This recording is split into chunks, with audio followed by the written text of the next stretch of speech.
ไปที่อันดับถัดไปเลยค่ะ May I introduce Dr. Manisha Shithat นะคะอาจารย์ดร. Manisha เป็นที่ปรึกษาระดับภูมิภาค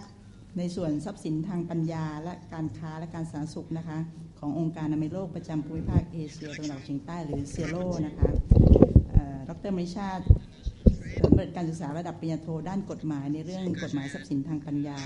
แล้วก็ระดับปริญญาเอกในหัวข้อนวัตกรรมเทคโนโลยีและกิจกรรมสิทธิบัตรในอุตสาหกรรมอินเดียนะคะที่สถาบันเทคโนโลยีแห่งอินเดียเมืองดิวเลี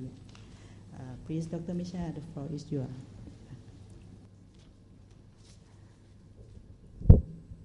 Good afternoon, everyone. I thank the Ministry of Public Health, Thailand, and I thank Dr. Suvit, Dr. Fuset, Dr. Chutima for inviting me today for this session and also for the program. As I have just been introduced, I am the regional advisor and I work on intellectual property rights, trade and health in the regional office in Sero in New Delhi. And there are two parts to this. One is the intellectual property rights, where I work on issues related to generic and patented medicines, medical devices, and issues related to that. And the second part relates to the trade issues, which is what we are covering today. And we have heard a lot on our previous speakers with respect to issues like tobacco, and you also mentioned alcohol in your presentation. In fact, there is another set of issues where we are working on and which you are all very familiar with, which is with respect to the non-communicable diseases, the NCDs, and the food requirements and the labeling requirements, the fast food aspects that are coming about. And the reason why I mention this is that there are a whole set of general laws which each one of the speakers has mentioned, like the laws of WTO, which are become invoked in many of these agreements, and that is where the issue of asbestos is also coming forth. And then we have the specific conventions, like you just mentioned about the Framework Convention on Tobacco Control, which are related to specific issues.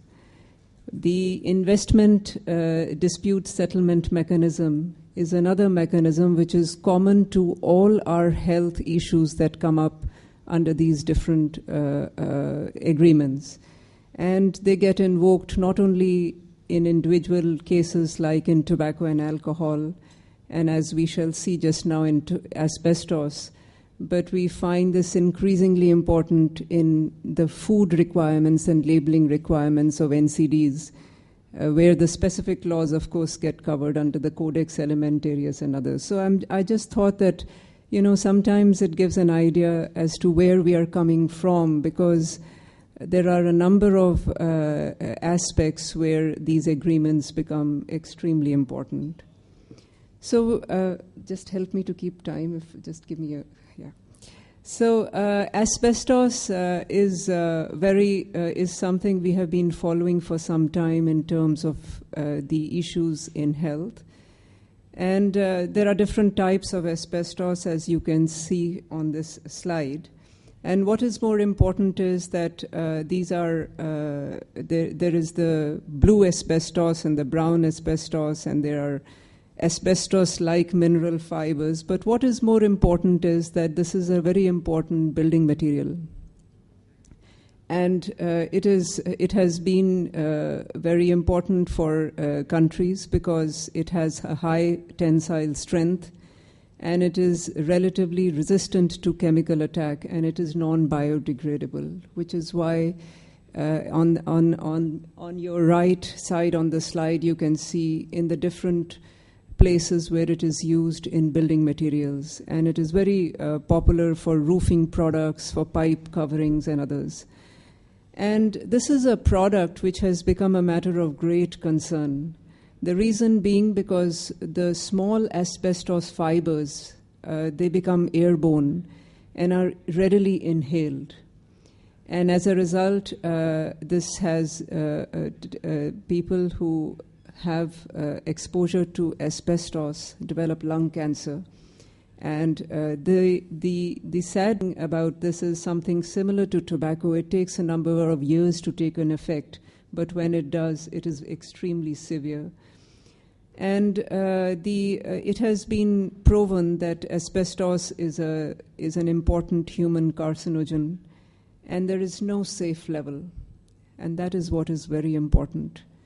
Because very often when the industry argues, unlike the argument they give in tobacco, is that there is a safe level of asbestos, but there is no safe level, as has been proven by various studies. This is important because, as we have seen before, there are two kinds of jurisdictions when we look at how we deal with this interface of trade and health. We have the international forums and the international law, where the WTO and the Framework Convention on Tobacco Control, the FCTC and others come about. And then we have the domestic forums and domestic law, where we have our own Supreme Courts and tribunals making decisions. And in terms of asbestos, in the international forums,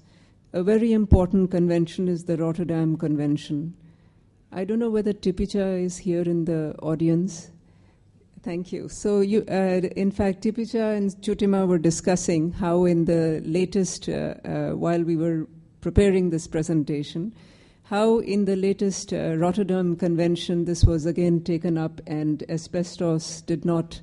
was the whole process of health and asbestos got defeated once again when the convention or the COP parties met. So this is very important because the Rotterdam Convention supports public health, and it lists the substances that have met the convention criteria, and these are important. And the WHO made a presentation and an intervention this time also in May during the COP conference, putting forth further information on how the International Agency for Research on Cancer has concluded that all forms of asbestos are carcinogenic. But this did not, again, go through, and this is obvious because there is a very strong industrial lobby and an interest in keeping this material on the international market. Asbestos has been listed as a category of controlled waste also under another convention, an international convention, which is the Basel Convention on Control of Transboundary Movements of Hazardous Waste. And what is important is that the parties to the convention are required to prohibit the export of this hazardous waste. But what became very important is that, and that is why the Rotterdam Convention had to come into picture, is because while certain countries who were not producing asbestos, and therefore they were not parties to the Rotterdam Convention, they had to actually, to enable the prior informed consent in terms of import and export of this particular harmful material. This convention, the Basel Convention, led to the Rotterdam Convention. And that is, in fact, the background that I just mentioned, that very recently in May, this was again brought up in that convention, but the attempt to list asbestos in the Annex 3 has again not gone through. So in this background, we have heard very often about the WTO, and this is a very important case on asbestos which took place, and the final decision was on 12th March 2001, which was held as part of an appellate decision in the World Trade Organization dispute settlement body. The reason why this is very important is that this is a case in which public health concerns have been clearly upheld. And that is very important In this case, it was the two parties were France and Canada. And Canada has been exporting asbestos for a very long time. It has been a very important part of their industry and their export products. And there was a French decree which prohibited the asbestos containing materials to enter into their territory. And in this slide, I have just summarized what came out of that particular decision. What they said was the TBT agreement, the Technical Barriers to Trade Agreement of the WTO, it was found that it applies to the measure when it is seen as a whole. And what it also said is that I'll cover on the next slide about the GATT 1994 exceptions to public health. But more importantly, in this particular case, it was also important that in law we have what is called the amicus curiae submissions, which are really the friends of the law, which help the decision on different parts of legal aspects. And this is usually submitted by experts or interested NGOs who have more information and who wish to make a submission. And in this case, this was also interesting because this was in WTO, one of the few decisions where there were certain applications filed on the submission, and there were certain which were also not approved. And this was very interesting in the WTO context.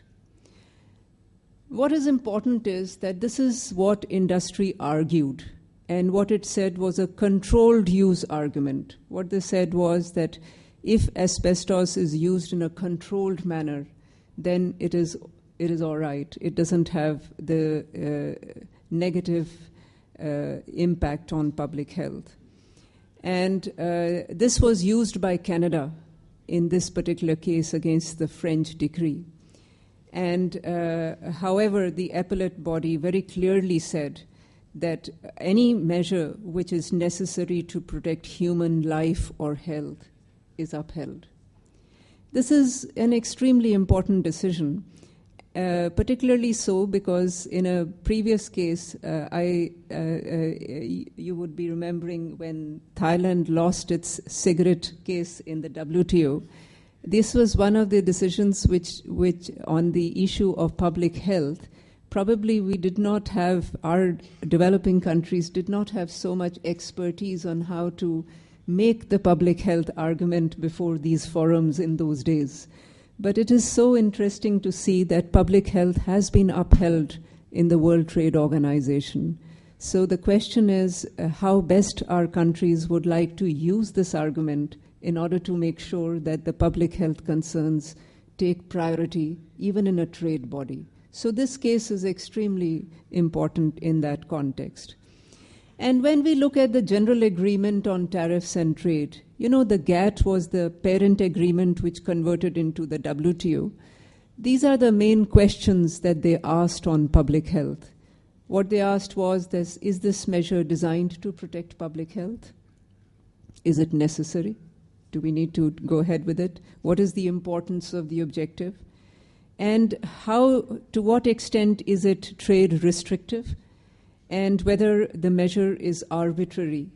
or unjustifiable or a discrimination. So you agree for some parties, but you don't agree for the others. But what has been very important is that the public health aspect becomes extremely important. Now, in the context of asbestos, as we have seen even in the case of tobacco, we have a very powerful industry. And with the context of a controlled use argument that is used in this particular case, these are some of the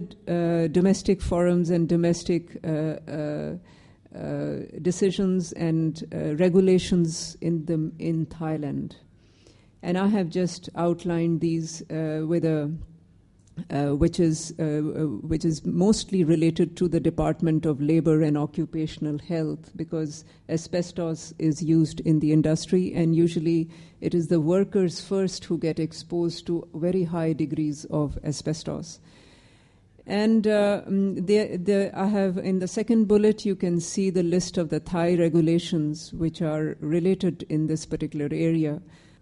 And this, I just thought that you would be interested to see that in India, this went up in the Supreme Court. And again, in this particular case also, the court refused to pass a decree in seeking the ban of asbestos. And so there are these concerns which have become extremely important.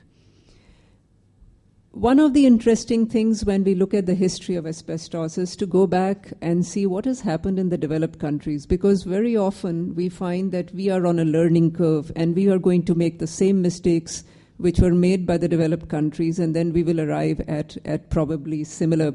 outcomes. So if you look at the United States and the European Union, it is very interesting that in the 1970s, the U.S. Consumer Product Safety Commission banned the use of asbestos. And in 1989, there was this Environmental Protection Agency which issued a final rule banning most of the products. And this went up in appeal.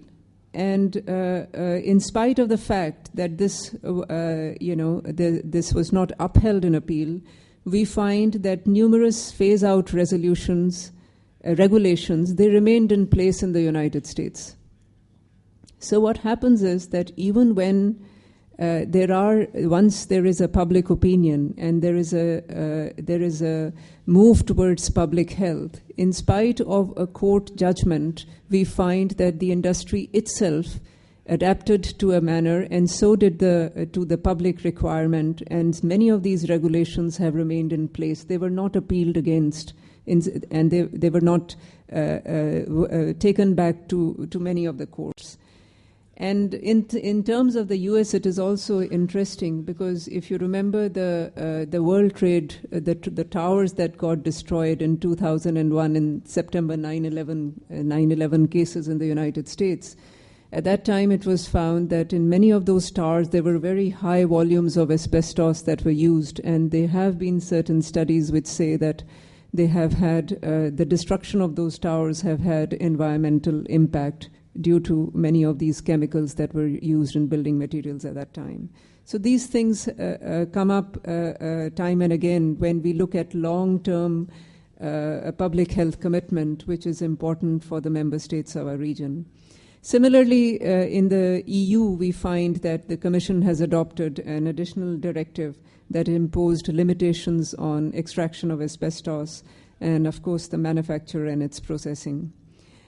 I just picked up this data to give you an idea which are the top 5 producers and which are the top 5 users in terms of asbestos trade. And there is this website which is tracking this material, which gives an idea as to how large the volumes are. So really, public health committed persons have already been up against a very powerful industrial lobby when we look at tobacco. And so we have another very powerful lobby when we look at asbestos, and this is something we need to keep in mind. And currently, I brought up this slide because when you will see the next slide, Canada has been traditionally another very large exporter of asbestos, but currently we find that it is Russia which is exporting a large amount of asbestos in the region, and not only in most of the developing countries. And as of now, we have about 54 countries that have banned the use of asbestos, and it is interesting, I was going back into the history to find out which was the first country to do it, and it was Iceland, which was one of the first countries, and it was surprising because it is not a country which had a very detailed history on this use, but we find that it is the commitment to public health which is more important when countries take a decision. And this is interesting because this is so recent. This is July 1st, 2015. And for the first time, the Health Canada website, when you look at their asbestos information, they have revised their position. instead of using the controlled use clauses, they have finally said that they have the less potent aspect, they have taken it away, which means that finally Canada is more in line with the public health aspects and the negative part of asbestos, and is willing to look at it this way, which gives a lot of hope, which means that countries are committing themselves to public health issues for the long run. And I thought that you would be interested in these public health documents which were published by WHO, so I've just put it up on the website. I'm told that this was also translated in Thai, and Tipija may perhaps have more information on the Thai publication, but I'm told this has been translated, and it was when I was discussing with my colleague some of this, I'm told that this was being done just a few months back. And these are some of the references I have used. Thank you. Thank you very much, Dr. Manisha. Now we open the floor. ผมนิทัศน์ศิริโชติรัตน์จากคณะสาธารณสุขศาสตร์มหิดลครับอาจจะไม่ค่อยมีความรู้เรื่องทางด้านกฎหมายเท่าไหร่นะครับแต่ถ้าหากว่ามีปัญหาข้อพิพาทระหว่างอย่างรัฐบาลออสเตรเลียกับบริษัทบุหรี่เนี่ยเมื่อมีข้อพิพาทแล้วเนี่ยก็จะต้องถูกนำไปสู่องค์การค้าโลกซึ่งก็อาจจะมีกรณีการระงับข้อพิพาทด้วยอนุญาโตตุลาการทีนี้เนี่ยเท่าที่ผมเข้าใจเนี่ยอนุญาโตตุลาการเนี่ยประกอบไปด้วย3คนซึ่งทั้ง3คนเนี่ยก็จะเป็นผู้เชี่ยวชาญทางด้านการค้ามากกว่าทางด้านสุขภาพเพราะฉะนั้นดูเหมือนว่าไม่ว่าเราจะมีข้อโต้แย้งทางด้านสุขภาพมากขนาดไหนเนี่ยแต่เขาจะมองและพิจารณาในเรื่องของการค้าเป็นหลักเนี่ยมันจะมีโอกาสไหมครับว่าที่เราจะมั่นใจได้ว่าถ้ามีข้อพิพาทแล้วเนี่ยเขาจะตัดสินเข้าข้างทางด้านสุขภาพเนื่องจากเขาเป็นผู้เชี่ยวชาญทางด้านการค้ามากกว่าด้านสุขภาพครับ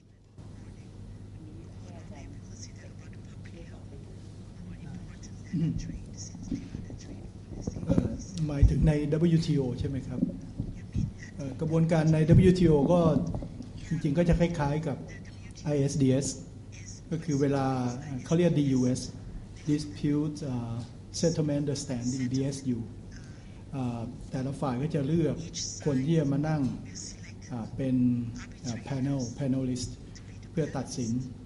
นะครับแล้วก็อีกฝ่ายหนึ่งก็ต้องเห็นชอบด้วย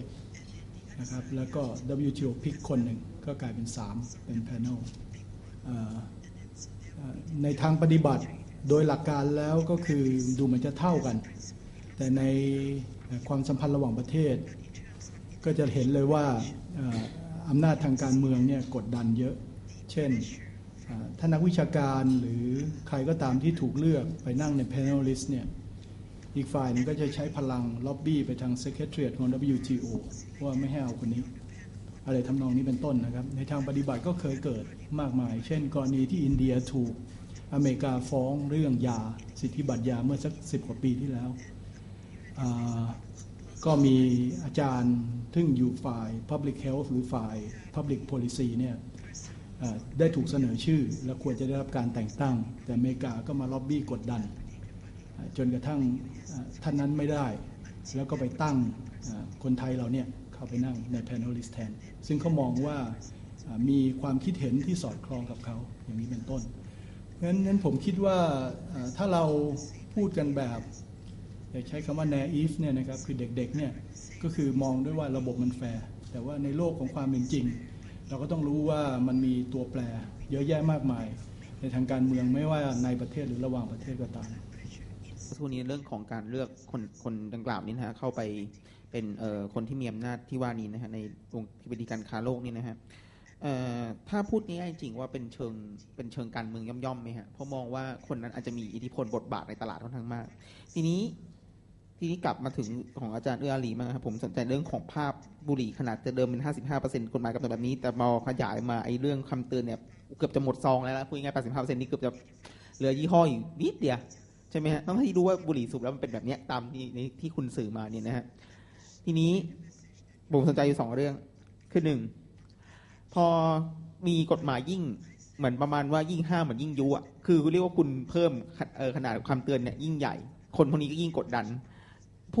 ผู้ขายที่กดดันรัฐมากๆเนี่ยพวกนี้ถามว่าทำไมผู้ขายเหล่านั้นจึงอยู่ในตลาดได้อย่างเหมือนนี้มีอะไรเกิดขึ้นอันนี้พูดกับชาวบ้านนะฮะข้อ2ครับพอสมมุติว่าถ้ามันจะไปประยุกต์ใช้กับเรื่องแบบนี้กับสินค้าตัวอื่นที่มีพิษเหมือนกันหรือใกล้เคียงกันเนี่ยนะฮะเช่นสุราตัวอย่างง่ายๆบอกสุรามันเกิดอย่างนี้คุณก็นั่นพอไปเพิ่มนั่นปั๊บเอาละเขาก็กดดันรัฐบาลมากๆที่คุณจัดมีกลุ่มแบดบอยเนี่ยผมถามครับว่าในฐานะของอาจารย์เนี่ยกลุ่มแบดบอยเนี่ยที่มาของมันเนี่ยมันเกิดจากมีอะไรที่ทำให้ไปกดดันรัฐบาลได้ขนาดที่ว่าตัวเขาเนี่ยก็ยังทำได้ดูในตลาดได้อย่างหน้าตาเฉยขนาดนี้ครับขอบคุณครับอยากได้ความเห็นของท่านนักวิชาการนะคะแล้วก็ผู้เชี่ยวชาญด้านต่างประเทศนะคะคือจากกรณีของการฟ้องร้องเรื่อง ISDS เนี่ยเราจะพบว่าคือในต่างประเทศเนี่ยนักลงทุนเนี่ยจะมีพฤติกรรมที่ภาษาวัยรุ่นเขาคงเรียกเสื่อมมากนะคะก็คือจะใช้ภาษาแบบที่ท่านอธิบดีพูดก็ได้ก็ New Sand ไอ้ Public Policy ต่างๆนโยบายสาธารณะต่างๆแต่ว่าในประเทศไทยเนี่ยถ้าเราดูแล้วเนี่ยตัวละครที่ทำเรื่องแบบนี้เนี่ยกับเป็นหน่วยราชการมากกว่าดิฉันยกตัวอย่าง3เคสนะคะพรบยาการขึ้นทะเบียนยาโดยแสดงโครงสร้างราคายาเราถูกกระทรวงพาณิชย์ทำจดหมายถึงสำนักเลขาธิการนายกรัฐมนตรีสำนักเลขาธิการคณะรัฐมนตรีเนี่ยบอกว่ากลไกแบบนี้ทำไม่ได้จะถูกต่างชาติฟ้องโดยใช้กลไกระงับข้อพิพาทระหว่างรัฐและเอกชนนะคะในเรื่องการแบนแร่ใยหินกระทรวงอุตสาหกรรมใช้เหตุผลเดียวกันใกล้เคียงกันภาษาใกล้เคียงกันในพรบยาสูบเข้าใจว่าซึ่งดร.สิริวัลย์อาจจะตอบได้ดีกว่าดิฉันนะคะก็คือใช้เหตุผลเดียวกันเหมือนกันว่าทำแบบนี้ไม่ได้เดี๋ยวจะถูกนักลงทุนต่างชาติฟ้องผ่านกลไก ISDS นะคะแต่ว่าเวลาที่ FTA Watch ทำหนังสือถามไปถึงกต.กระทรวงต่างประเทศเนี่ยแบบที่เมื่อกี้ท่านอธิบดีตอบเนี่ยเขาก็บอกว่าไม่มีโดยไอ้บิดหรือว่าความตกลงที่ไทยเป็นอยู่เนี่ยรวมทั้งอาเซียนที่ว่าด้วยการลงทุนเนี่ยก็ยังยกเว้นเรื่องประโยชน์สาธารณะรัฐมีสิทธิ์ที่จะออกนโยบายสาธารณะได้พอเป็นสถานการณ์มันเป็นแบบนี้เนี่ยตัวละครที่มันต่างกันในการทำหน้าที่เสื่อมๆแบบนี้เนี่ยไม่ทราบว่าท่านนักวิชาการและผู้เชี่ยวชาญต่างประเทศเนี่ยคิดยังไงอะค่ะมีความเห็นยังไงอะค่ะเก็บคำถามไว้ก่อนนะคะเดี๋ยวมีท่านถามค่ะก็ขออนุญาตให้ข้อมูลแล้วก็จะถามนิดนึงนะคะข้อมูลที่เมื่อสักครู่ดร.มณิชาบอกว่ามีเอกสารฉบับแปลของ WHO ค่ะเดี๋ยวพรุ่งนี้ทางแผนงานคุ้มครองผู้บริโภคด้านสุขภาพของจุฬาค่ะซึ่งแปลเอกสารเรื่องของ asbestos ของ WHO เนี่ยก็จะนำมาแจกให้ผู้เข้าร่วมประชุมทุกท่านนะคะแล้วก็อีกประเด็นหนึ่งอะค่ะจากสืบเนื่องจากที่ดร.มณิชาพูดถึง Rotterdam Convention ที่ว่าการบรรจุสารเคมีเข้าไปใน Annex 3 นะคะซึ่งถึงแม้ว่าสารเคมีนั้นเนี่ยจะเป็นอันตรายต่อสิ่งแวดล้อมแล้วก็สุขภาพเนี่ยแต่ในเมื่อว่ามันมีประเทศที่เป็นมีผลประโยชน์หรือว่าผู้ส่งออกรายใหญ่เนี่ยอยู่ในที่ประชุมนั้นด้วยและในที่ประชุมเนี่ยมันใช้เป็นวิธีคอนเซนแซสนะคะหรือหาฉันทมติเนี่ยคิดว่าในอนาคตเนี่ยมันจะเปลี่ยนระบบเป็นการใช้โหวตแทนได้ไหมคะในเรื่องของการบรรจุสารเคมีเข้าไปเนี่ยเพราะว่าคิดว่ายังไงก็ตามการใช้คอนเซนแซสเนี่ยมันก็ไม่น่าจะหาฉันทมติหรือว่าข้อสรุปได้ในเรื่องของการระบุว่าสารเคมีเนี้ยเป็นสารเคมีอันตรายแล้วก็ต้องมีการควบคุมอย่างเข้มงวดอะค่ะขอบคุณค่ะมีอีกท่านใช่ไหมคะ Thank you. I had 3 questions. One was for the first speaker. Towards the end of your presentation, you talked about some of the reforms for the ISDS system. But I just wanted to highlight that one of the biggest problems is actually not so much the cases which are ending in damages or a decision, but settlements, because governments are finding it too expensive to go through the litigation. So I'm sure many of you are aware that Uruguay actually nearly gave up its battle on ISDS on tobacco until the mayor of New York decided to actually fund their legal team. And the Gates Foundation and Bloomberg have now set up a $4 billion or $1 million legal fund to help countries who are fighting these cases. So I think the reform of the system is one part of the discussion, and it's an important part. But the other is just simply, I think the word to use for it is bullying. Just the threat of litigation at the international level is enough for most governments to back off and revise their policies. Canada has done it consistently with environment, even though it's good what Manisha said about how they've come around and finally changed their policy. The second question was for Manisha, if you could maybe give a bit of an update of what's happening at the WTO on the tobacco dispute. Is the WHO considering being amicus there? That would be really good news. Or if there's some rallying of other NGOs to be amicus at the WTO level. And finally, just to connect to the last session, you know, if you look at the examples, Bolivia has walked out of the ISDS system. Brazil does not have a single bilateral investment treaty but has high levels of investment. India has a model BIT now. Thailand has a model BIT now. South Africa is getting out of it. Indonesia is getting out of it. So you're seeing these consistent examples, but no real developing country platform on investment. And I think this is a question for all the speakers of, is there a possibility of actually developing countries coming together on this and negotiating the way they do effectively at the WTO, though they're being split through the FTAs and the investment disputes? So that's a general geopolitical question, I suppose. Can developing countries come together on an issue that they're all facing a major problem on? Thanks. Okay, thank you very much. ขอปิดคำถามไว้แค่นี้ก่อนนะคะจะเรียนเชิญอาจารย์เอื้อรีตอบทุกประเด็นที่มีคำถามค่ะเฉพาะประเด็นที่ว่าทำไมยังสามารถกดดันรัฐได้นะคะกลุ่มแบดบอยทำไมยังสามารถมาฟ้องร้องคดีนะคะในลักษณะนี้คือจริงๆน่าถามกลับไปว่ามันน่าจะขึ้นอยู่กับความเข้มแข็งของภาครัฐมากกว่าว่าคุณเข้มแข็งแค่ไหนนะคะในส่วนที่จะเข้าใจในเรื่องของมุมมองของเรื่องสุขภาพสาธารณะเพราะว่าอย่างกรณีประสบการณ์ในช่วงของการถูกฟ้องคดี 85% เนี่ยจะเห็นได้ชัดเลยว่ามันยังมีความเข้าใจที่ค่อนข้างจะแตกต่างกันนะคะวัตถุประสงค์ของแต่ละหน่วยงานของรัฐเนี่ยยังคงแตกต่างกันแน่นอนว่ากรมกระทรวงพาณิชย์ก็ต้องการที่จะดูแลเรื่องของผู้ประกอบการนะคะกระทรวงสาธารณสุขก็มุ่งที่จะเรื่องของคุ้มครองสุขภาพเพราะฉะนั้นเนี่ยนะคะถ้าลองดูในอย่างกรณีของ Plain Packaging ออสเตรเลียที่ออกมาได้เนี่ยก็เป็นเพราะว่ารัฐบาลในช่วงนั้นเนี่ยมันเป็นลักษณะของพรรคค่อนข้างมาทางฝ่ายซ้ายก็คือค่อนข้างจะมาทางเรื่องของสุขภาพประชาชนฝรั่งเศสเองเนี่ยคนสูบบุหรี่เยอะมากนะคะแต่ว่าในขณะเดียวกันถามว่าปีหน้ากลางปีหน้าที่เขาจะสามารถออก Plain Packaging ได้ก็เพราะตอนนี้รัฐบาลพรรคฝ่ายซ้ายเช่นกันเพราะฉะนั้นแนวคิดของรัฐบาลกลุ่มเหล่านี้เนี่ยคือเขามาทางด้านเรื่องของ Public Health หมดนะคะเพียงแต่ว่าของบ้านเราเนี่ยส่วนหนึ่งคือเราอาจจะยังมองในเรื่องของหรือว่ายังอาจจะมีทัศนคติที่อาจจะแตกต่างกันอยู่พอสมควรนะคะในกรณีของ FCTC เนี่ยมันมีอยู่มาตราหนึ่งนะคะที่ระบุเลยว่าต้องการที่จะไม่ให้เกิดการแทรกแซงขึ้นกับธุรกิจยาสูบกับหน่วยงานของรัฐมาตรา 5.3 นะคะในส่วนนี้เนี่ยเขาสร้างขึ้นมาเลยเนี่ยบัญญัติเอาไว้เลยเพราะว่าเขาทราบดีว่าในระดับการพัฒนาของประเทศที่มันแตกต่างกันแน่นอนการเข้าถึงระหว่างกลุ่มนักธุรกิจกับหน่วยงานภาครัฐในระดับประเทศอย่างเช่นระดับยุโรปเนี่ยมันค่อนข้างยากที่จะไปเอื้อนโยบายให้กับภาคเอกชนนะคะแต่เรื่องของอย่างในบางประเทศที่กำลังพัฒนาการนัดเจรจากันระหว่างการเข้าถึงของกลุ่มธุรกิจกับเรื่องของเจ้าที่หน่วยงานรัฐเนี่ยมันอาจจะยังมีความการพบปะกันได้ค่อนข้างจะง่ายกว่าเพราะฉะนั้นเนี่ยนะคะใน 5.3 ของ FCTC เนี่ยก็ได้ระบุเอาไว้ว่าต้องพยายามลดการแทรกแซงไม่ให้เกิดการแทรกแซงในทางนโยบายของธุรกิจยาสูบนะคะที่จะเข้ามุ่งตรงไปยังหน่วยงานรัฐมาตรานี้สะท้อนนะคะสะท้อนหลายๆอย่างถึงหลายๆประเทศว่าทุกวันนี้เนี่ยนะคะที่ธุรกิจยาสูบยังสามารถขายได้ในบ้านเรายังสามารถฟ้องร้องคดีในบ้านเรากล้าที่จะฟ้องหน่วยงานรัฐในเรื่องสุขภาพเนี่ยนะคะเขายังอยู่ได้เพราะว่านะคะหน่วยงานรัฐเข้มแข็งพอไหมนะคะเข้าใจในเรื่องของมิติสุขภาพของประชาชนมากน้อยแค่ไหนนะคะหรือว่าจะคุ้มครองแต่เรื่องของนักลงทุนเพียงอย่างเดียวนะคะในส่วนนี้ค่ะขอบคุณอาจารย์เอื้อลีนะคะเดี๋ยวตอนท้ายเดี๋ยวจะกลับมาเรื่อง player นะคะเผื่ออาจารย์จะมีข้อคิดเห็นMay I ask Dr. Manisha to respond to Dr. Tipisha and also the issue about WTO Thank you Tipisha for your question.In fact, you know, when you were asking the question, I was just going back. If you look at the whole WTO and international law and the movement of goods across international boundaries, some of the first agreements that took place in international law were in the 1600s, which were called the Friendship, Commerce, and Navigation Treaties.And when these treaties came about, it is in international law, it is what the governments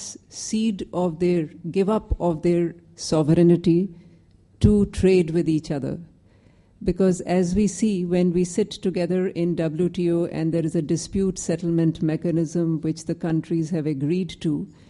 there is a certain decision which the countries have taken as a whole to accede to an agreement. So to answer your question, in terms of the Rotterdam Convention and many of these treaties, vote is not the method on which the governments like to function. They have agreed to function by consensus. Even in WHO, in the World Health Assembly, we work on consensus. And sometimes consensus is a very good thing because we are all together and we decide to do things in a particular manner. And sometimes consensus makes our, even if you look at our WHO resolutions, they become so wordy and difficult to follow that it takes time to do things. But historically, international law has moved on consensus. This is very important if you look at it in distinct from, say, criminal law. You know, when we look at criminal law and somebody in the country does some act which is not proper, it is a punishment. But in international law, it is if there is something which countries in a group don't find it order, they want to move to make that country perform and come back to the fold, as they say, you know, conform to international law. So just to answer your question on vote, it is really what the treaty in principle agrees to. And in this case, since it is consensus, vote would not be an option. But that doesn't stop us from being very optimistic because as you can see, and that I would also cater to Kajal's question where she said about a geopolitical aspect. It depends how active we are in public health. And the more active we are, we find that we do succeed, and in some of the very difficult cases as well. And in this case, I think the NGOs have a big role to play because once they bring it to the forefront, it is the governments also would like to be seen to be acting for public health. So this is really a long-term commitment. And it is between the short-term interests of industry in the beginning to a long-term commitment by both the industry and the government for public health. So I think we need to see things in that perspective. And yes, the question of the WTO case it is going on in the WTO, and it appears to be, as the speaker before me mentioned, it appears to be a long haul, but it's going to take some time by the admission of WTO itself. And as of now, I do not know, there has been no move, at least from headquarters in WHO, to make a submission. Perhaps if it comes at some stage, then WHO would like to be a party to it. More importantly, the WHO position on due to FCTC is very clear, and I think that will uphold. Thanks. Thank you. จะขอให้อาจารย์จักริดแสดงความเห็นนะคะเรื่องของ reform ISDS แล้วก็เรื่องของการรวมตัว developing country ว่ามันเป็นไปได้ไหมที่จะมีการรวมตัวแล้วก็อยากจะให้ความเห็นอยากขอความเห็นเกี่ยวกับเรื่อง player ของประเทศไทยด้วยค่ะขอบคุณนะครับมี2ประเด็นที่ผมอยากจะพูดพอดีแล้วก็ตรงกับที่อาจารย์ถามเรื่องแรกเรื่องข้อเสนอที่ผมสรุปไว้ตอนท้ายผมจริงๆมาจากงานวิจัยที่ผมทำกับท่านอาจารย์จิรพรเราก็พยายามคิดนะครับว่าคือแต่เดิมเนี่ยผมเองก็เข้าใจว่าไทยเนี่ยปฏิเสธไม่รับ ISDS ได้ในขณะนี้แต่ล่าสุดข้อมูลที่ผมได้ก็คือไทยเนี่ยได้เซ็น BIT Bilateral Investment Treaties จำนวนมากซึ่งในหลายฉบับนั้นมี ISDS อยู่แล้วคือพูดง่ายๆว่าขณะนี้เนี่ยไทยได้รับ SDS กับหลายประเทศไปแล้วเพราะฉะนั้นการจะปฏิเสธระบบนี้เลยเนี่ยขณะนี้เป็นไปได้ยากคดี Waterbound ที่เมื่อเช้าท่านทิพดีพูดถึงเนี่ยนะครับเป็นตัวอย่างที่ดีว่าเราถูกฟ้องภายใต้ ISDS ที่ทำกับเยอรมนี และนอกจากกับเยอรมนีคือตอนนี้ผมกำลังให้ทีมวิจัยผมที่ TDI กำลังสำรวจอยู่ว่ามีความตกลงกี่ฉบับแล้วระดับความเข้มข้นของ ISDS แต่ละฉบับเป็นอย่างไรแล้วเรากำลังจะศึกษาถึงความเกี่ยวพันในเชิงสปาเกตตี้โบว์ว่าทำกันไปแล้วฉบับหนึ่งจะมีผลขยายไปสู่ประเทศอื่นๆอย่างไรและจะมีผลต่อการเจรจาในอนาคตอย่างไรนะครับ